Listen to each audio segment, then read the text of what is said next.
Anybody who wants to think about passive income, and I think writers who are thinking about this, I think they probably know their audiences really well. Yeah. Because I think they've probably been creating content, whether it's client articles, publication articles. They've been writing for this audience already, so I think they probably know their audience pretty well. So now focus on what can you specifically bring to them that will be useful to them and that they will pay for. Welcome to Talk Freelance to Me, the podcast for women freelance writers, 1099 independent contractors, and solopreneurs. I'm your host, Ashley Cisneros Mejia. For more than 20 years, I've worked as a journalist and freelance writer. Today, as a mom of 3 kids, I'm passionate about helping other women leverage the freedom that freelance offers. On Talk Freelance to Me, we're all about the business of freelancing. If you want to learn how to monetize your talents, make money on your own terms, and design a flexible work life that actually works for you, this show is for you. Before we get started, don't forget to follow us on your favorite social media platforms. Review us on Apple Podcasts or wherever you listen. And don't forget to share this episode with a friend. Visit our website at talkfreelancetome.com for free resources. Join our email list to be the first to know about our latest offers. Today, we're exploring the world of book marketing and passive income with a wonderful guest, Sandra Beckwith. Sandy is a fellow freelance writer and an absolute pro when it comes to helping authors get their books noticed. What I really appreciated about our conversation is how she helps writers reframe the way we think about self-promotion and even how we generate income beyond client work. In this episode, Sandy debunks some major myths about the book publishing industry and marketing that you really need to hear. We also get into the nitty-gritty of passive income. Sandy has actually built a significant portion of her own income this way, and you can learn how to start exploring these opportunities too. In fact, Sandy has a wonderful new product called Repurpose for Cash. It's her step-by-step system for taking all that valuable content you've created over the years and transforming it into new income-generating products. We'll talk a little bit about this in the episode, but stick around to the end for more details on how you can get your hands on this amazing resource and even save some money using my special code. You're going to love Sandy's honest approach to online marketing and her emphasis on providing genuine value. It's a real masterclass in turning your existing knowledge into new revenue streams. Now let's get into the episode. Sandy, thank you so much for being on the Talk Freelance to Me show today. You have done so many amazing things, working in public relations, working as a writer, now coaching authors and helping them really market their books. Can you tell us a little bit about your journey and how you got to where you are right now with working with authors? Yeah, it's interesting, Ashley. I'm glad you asked. My degree is in public relations and journalism, and I got it a long time ago. So I've always been doing what I studied in college, and I started out as a publicist, primarily a product publicist. And after a while, I burned out. Like after 20 years, I just burned out on the pitching all the time. That's when I said, okay, I need to make a shift. About the same time I burned out on pitching, I got my first book contract. That's a whole nother interesting story. So I became an author. I have 3 traditionally published books. And along the way, I learned how to get the word out about my books. And all 3 were in an era of pre-social media. And my first book sold out its first printing. My second book went through 3 press runs, and my third book sold out its press run. So I decided, as I was burning out on PR, having this experience as a traditionally published author, I thought I need to make a shift. I will leverage what I know about book marketing, but I will also start working as a freelance writer, because the pitching was just really different when you're pitching your ability to write versus some angle on somebody's product or service. So I've always been doing what I wanted to do when I got out of high school, but it's morphed into different forms, but it's all been very organic and very rewarding. I love working with authors. It's just really fun. That's amazing. And I'm part of your Facebook group. You have a Which I fantastic Facebook love. group. Yeah, it's a Makes you great group, isn't it? People It are really, wonderful. yes, it's been a great space to learn and observe and find out about new projects, new books that folks are working on. You've seen a lot, and you've seen the way that we promote ourselves, whether we're promoting an idea or promoting ourselves, change with technology and the internet and different TikTok, just different ways that people are talking about themselves now. What do you think are the biggest myths or maybe fears that writers have when they think about how to promote their baby, their new book? Yeah, great question. I think the biggest myth, let's go back to my history in traditional publishing. The biggest myth is that you should go for a traditional publishing contract, especially if you don't like marketing, because the publisher will market your book. Huge myth. Publishers, generally speaking, are not going to market your book. What they will do, most at a minimum, most will write a book announcement press release for you, and they will send that with review copies to the press. That's like the base. And sometimes they don't even do that. That's, for most authors, that's probably the most you're going to get from your publisher. So no matter what publishing model you choose, if you want people to discover, read, love, and recommend your book, you're responsible for the marketing that makes that happen. So that's the biggest myth, is that a traditional publisher will do that for you, because they will all tell you, oh, no, we won't. Or they should tell you that. And then the thing that I think the fear they have is it's maybe not so much a fear as a hang up, but what authors tell me repeatedly, Ashley, is I don't like self-promotion. I'm really uncomfortable talking about myself. And what I help them see, I help them reframe it as, first of all, in spite of what some people will tell you, oh, you're the product, you're the brand. Yes and no. Really, your book is your product, not you. And obviously you're linked to it, but your book is the product. And I try to help them see this as they're doing a public service when they're out there talking about their book, because the people they wrote it for aren't going to know it exists unless they tell them it exists.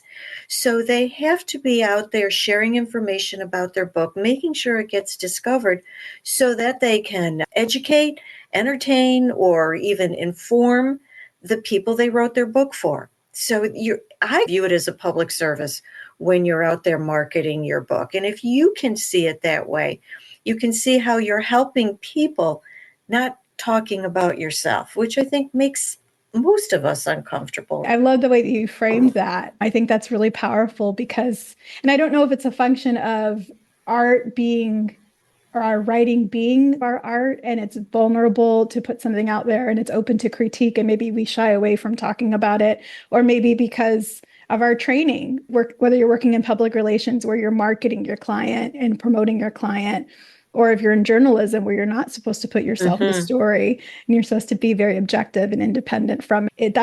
I feel like that's a very approachable way to think about it. It feels less slimy, maybe. Yeah, that is a great word, because I think a lot of people do feel slimy. So I think that's the great choice for it. And so if you put the focus on the book, not yourself, you'll be a little more comfortable doing a podcast interview like this, or maybe being a guest blogger, or being part of a group of authors exhibiting at the bookstore, that kind of thing.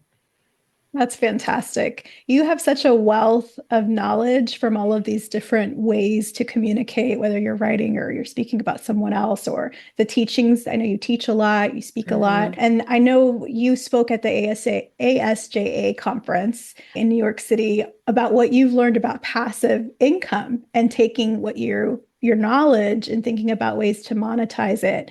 That's very fascinating. Can you walk us through some of the most accessible ways that writers listening could get started with making passive income from what they know? Yes, and I'm glad we're talking about it because one reason I asked ASJA if I could talk about that topic, I submitted a proposal, was because so many writers now are insecure about their clients. They're insecure about their ability to earn a living. And I am at a point where half of my income comes from passive income. And I thought, I've learned some things that I can share, and maybe I can get some writers thinking about how they can take what they know and, as you said, and monetize it, to use a buzzword. So the best way to get started, I think, Ashley, is to first get smart about it. A lot of times, let's go back to books. A lot of times, people who self-publish are not professional freelance writers like you and me. They've never written anything before, and they just sit down in front of a computer and they start typing or writing. And they don't know what they're doing, and they don't know how to approach it. They don't know how to get it published. They don't know how to market it. They don't know anything. And they also don't spend any time learning about how to do all those things. And that's where they go wrong. When it comes to freelance writers and passive income, I really encourage everybody to first learn about it. And one of the best ways to learn about it that I found works for me is I sign up for a lot of email lists for people who are doing what I aspire to do. And I study what they're doing. What seems to be working for them? What approaches are they using? What approaches are they using that resonate with me? And what approaches turn me off? Like yesterday, I got an email from a marketer that had a lot of F-bombs in it. Not my style. And I just think that you can communicate effectively to your audience without using what I grew up to call curse words or whatever. Mm-hmm. So that's something I won't do. I see other people doing it. I'm like, yeah, okay, I guess it works for you. And maybe this tells me I'm not part of your target audience, because I roll my eyes when I see it, but your target audience wouldn't roll their eyes. So you see what other people are doing and you figure out, I like this about it, I don't like that about it. And then that helps shape your approach. And it's not just limited to email marketing. I sign up for a lot of virtual summits on topics I want to learn more about. And it might be email marketing. I just tuned into one this week about how to use video to sell.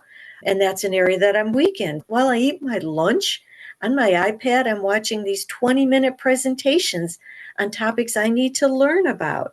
So I learn a lot about that way. And I really recommend that people start dabbling in learning before they start taking action to create some kind of product that could create passive income for them.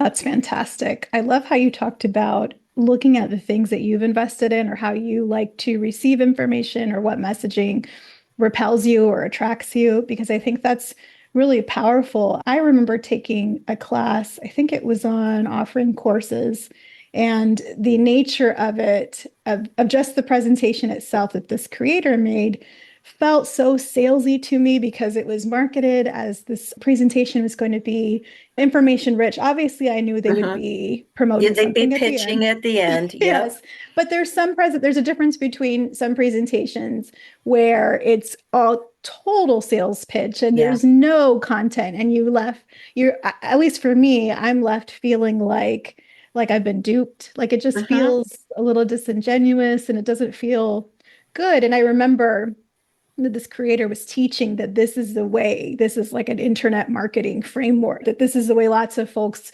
sell their courses on whatever their knowledge base is. And I remember feeling that doesn't feel right to me at all. Like I would never, that's not my personality. Even if that's a best practice, I don't want anything of it. And bless them if they'd made money from that, but I cannot look at myself. I can't take myself seriously using those things. So I love that you talked about looking at what repels you and to know how you want to communicate. And I'll add to that, Ashley, just because everybody's doing it doesn't make it right. That's a life lesson for everything, to tell you the truth. But just for example, when I got started with information products, which is what we used to call, say, digital products, there was this whole model of using these webinars to sell. And it was about telling them the what and the why, but not the how. Yes, that sounds I familiar. am not wired to do that. I am Right. incapable of doing that. That is so foreign to me. I'm just going to tell you what I know. And if you want to know more, then you can buy this product from me, whatever. But I never embraced that model, even though it was the norm and it was recommended, because I didn't like it as a consumer and I didn't like it as a human. Yeah. And that's what you saw in that webinar. They were telling you Yes. the what and the why and not the how. I already figured out the what and the why. I'm here to learn That's the why I'm how. here. So give me a piece of the how. Exactly. Don't have to Yes. give it all to me, but give Sure. me enough so that I know that if I pay for your training, I'll get value out of it, because it's all about providing value. That's really important. I love that. I love that so much. I think that's a refreshing take on this, on downloads and passive income products that you can sell online. I like that a lot. Now, you mentioned that you've brought in half of your income from some of these passive income streams. Can you talk about maybe what has been been like the most profitable offering? Has it been a course or a download or some other type of digital product? I'll tell you, and it's probably not the answer you want, but what has been most profitable for me is promoting other people's products as an affiliate marketer, because I will talk profitable, not volume, because I just can't bring myself to charge a whole lot for what I create, because most of my audience on my email list, they are people in the second half of life who are not flush with money. Sure. So I can't help them if I'm charging maybe based on the value of my product. So I always make things more affordable, and they sell well because of that, but they're not high ticket items. Now, some people I affiliate with are very good at creating and selling high ticket items, or even less high ticket items, but more affordable, but probably more than I charge for my tools. And there is one software developer that I work with as an affiliate who is always creating amazing tools, software tools that authors can use to market their books. They are unbelievable. And I use them. And once I fall in love with them, then I promote them as an affiliate. So I make more selling other people's products than I do selling my own, just because their price points are higher than mine for the most part. And I'll offer a tip about getting started with affiliate marketing, which is one way to generate passive income before you have a product of your own, by the way. I only promote products and people that I use and I like and I trust. If I find a program, like, people are always saying to me, "Hey, would you be interested in promoting my training or my whatever as an affiliate?" A lot of times it's their service as an affiliate. And I just say, "I'm sorry, I'm not familiar with you. Sure. I've never used your product, and it doesn't look like something I need to apply in my business, so it doesn't make sense for me to use your product. So thank you, but I have to pass."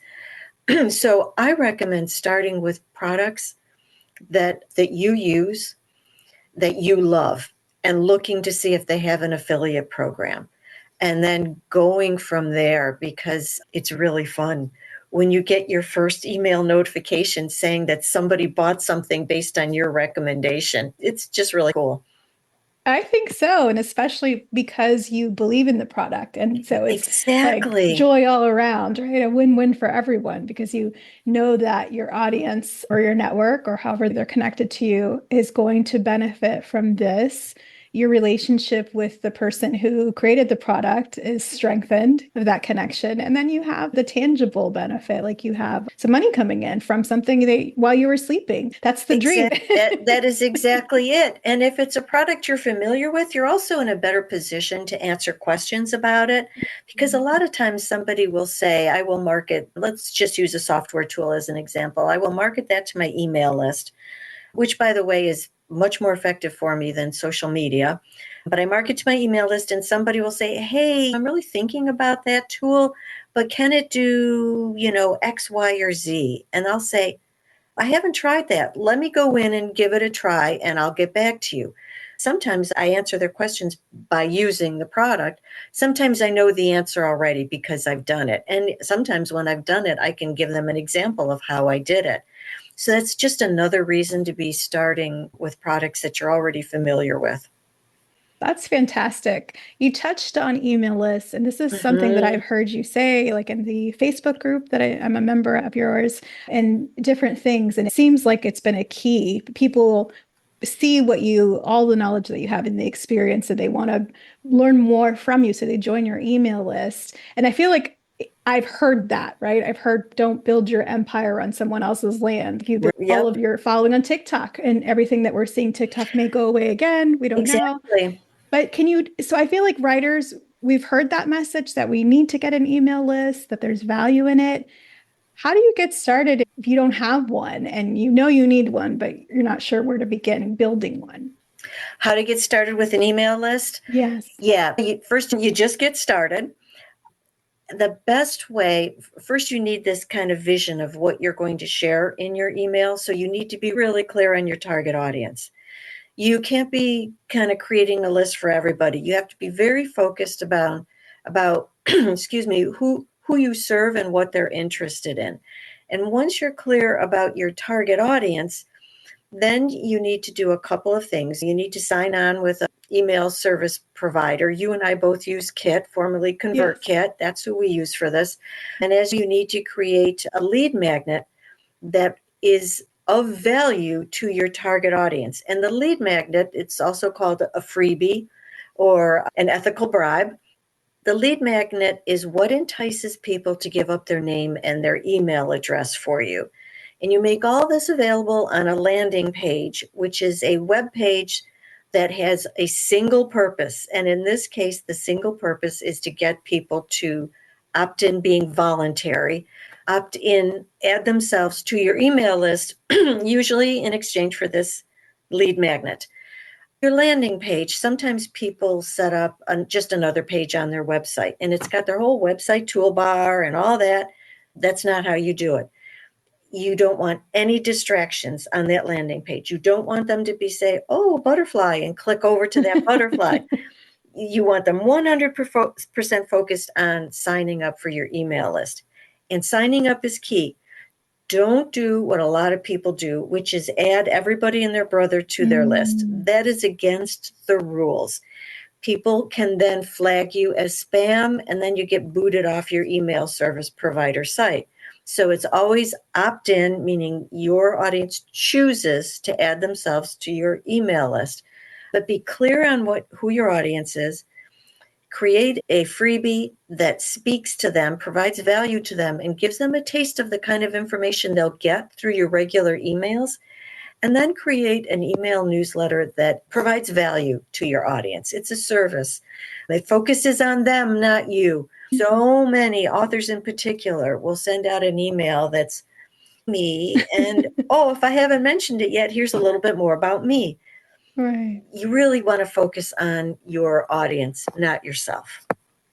Such good advice. And I know that you mentioned Kit being one of the tools that you Yeah. use. Are there other tools or platforms that are maybe your top favorites? I know you're very knowledgeable about the different tools that you can use to create the infrastructure for this.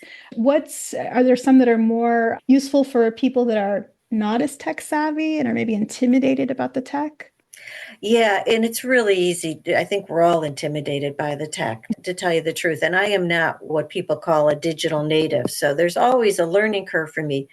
But Ashley, that's what keeps me in the game, lifelong learner. So I just love learning how to use new tools. Yeah. If you are thinking about creating an online course with video, I know a lot of people use Loom, which is free.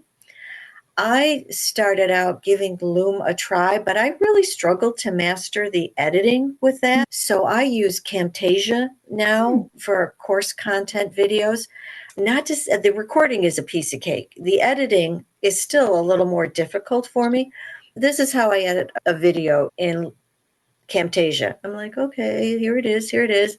Oh, ooh, I'm not sure how to do that. And then I hop over to my other screen and I Google how to do X or Y in Camtasia.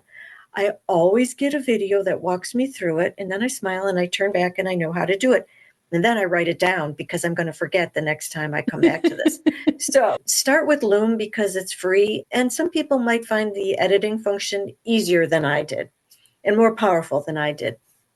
The one, two that I think everybody needs to master, and I know ASJA did a free webinar on this last year, is Canva. Canva is what I use to create all my templates and things like that I sell, my printables. And printables, you'll see a lot if you get into passive income. Printables are products that they're digital and people download them and they print them, and they can take so many different forms. But I use Canva for that. But even if you're not creating printables, if you are creating, say, digital courses that don't require design, you still need to create graphics to go with your course. You might need a logo for it or a product icon or something. So Canva is really useful for that. You can definitely start with the free version, which is what I did. But as I got more and more immersed in this, I upgraded to the Pro program that's paid. And I'm glad I did, just because it gives me more resources, more photos I can use, more elements I can use. But you can still use these elements and pay a per usage fee for them, like per photo, per graphic element, whatever. But I just went all in. I pay an annual fee. And I'm getting pretty good at it. I was just doing something. I'm setting up an Etsy shop for my printables. And you need to create graphics, Etsy graphics that kind of give people a sense of what you're offering them. On Etsy, I bought a pack of Canva templates designed for Etsy product showcase images. Cost me all of $2. I thought I was going to die, but I bit the bullet and I did it. And then I've been figuring out how do I drop my product images into this. And in any case, I'm learning. But and again, learning is fun for me. But Canva is, I think, an essential design tool for just about everybody. I agree. I love Canva too. I use it for the podcast and for different things. And yes, you mentioned your stuff looking really good. Your stuff is really good. Oh, thank you. Yes, it's beautiful. Oh, that makes my day. Thanks. Yes, I know that you shared one of your newest products, the Repurpose for Cash information product that you have available. And I've been looking through it, and I think it's a fantastic resource for writers to really look at their Google Drive, their computer drive of all of their work and knowledge, and thinking, how can I use this in a different way? How can I repurpose something Yes. I've already created to start making money for me? Exactly. Absolutely. Can you tell us a little bit more about that product? Yeah, and it's designed for content creators like writers. Sure. And it's the process I use to take my existing content, which I have a ton of, into products I can sell. Ashley, I've been blogging about book marketing for 20 years. Wow. Which is crazy. Amazing. I know. It's amazing. It amazes me. So I am sitting on a gold mine of information that's available for free on my blog. And please go to buildbookbuzz.com/blog. Use the search box to find whatever you might need to know about that topic. But I've got all this content that's honestly not making any money for me.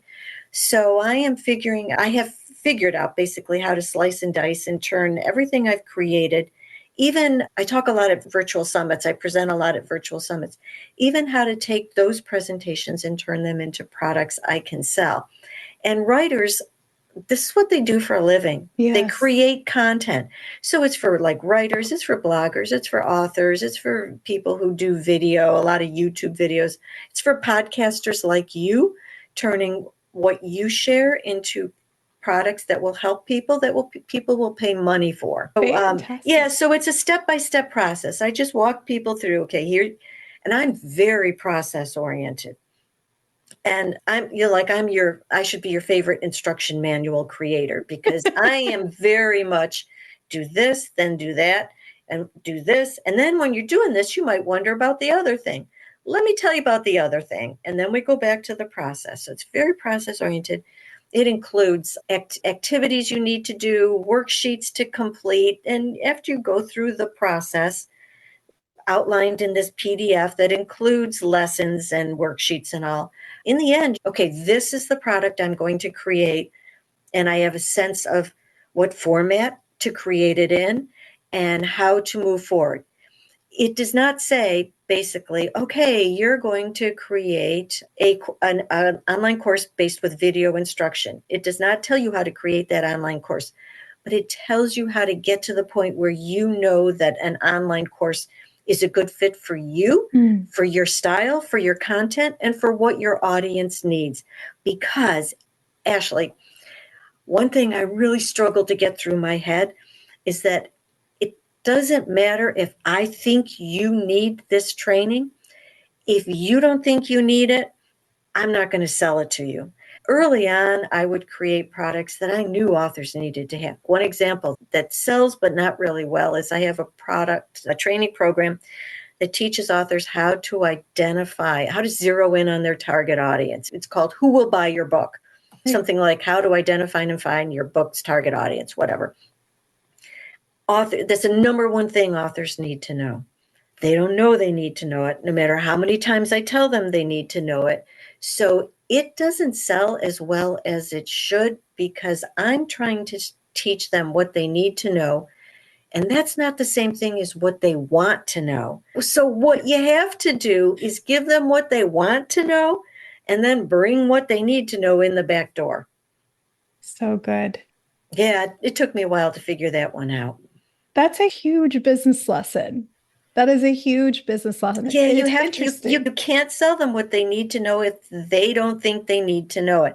And it is really an uphill battle convincing them that they need to know it. Which it's frustrating for me. But how wonderful of you that you know your target audience, which are these authors. You know them so well that I do. Yeah. You can anticipate what they're going to be looking for because of what they think that they need first. And you understand how to still get them what they need in this other way. And that's fantastic. Like you're mastering what you're teaching or what they don't even know that they need to master is who is going to be buying your book. And that goes to everything that you've spoken about. Yeah. With even the email when you were saying, don't make it all about me. Like everything should be centered on that person, that way that we're serving. So that's a powerful lesson. I think we can all apply. Yeah. So anybody who wants to think about passive income, and I think writers who are thinking about this, I think they probably know their audiences really well. Yeah. Because I think they've probably been creating content, whether it's client articles, publication articles. They've been writing for this audience already. So I think they probably know their audience pretty well. So now focus on what can you specifically bring to them that will be useful to them and that they will pay for. That's fantastic. And now I think it's a great time because things are quiet. Yeah, exactly. Because now you've got the time. Yeah. A lot of people are starting to dabble because we're in this kind of funny time with freelance writing. And if you've got a little extra time, yes, use it to market your writing, but also think about learning about passive income as well, because, it's a good time to be learning.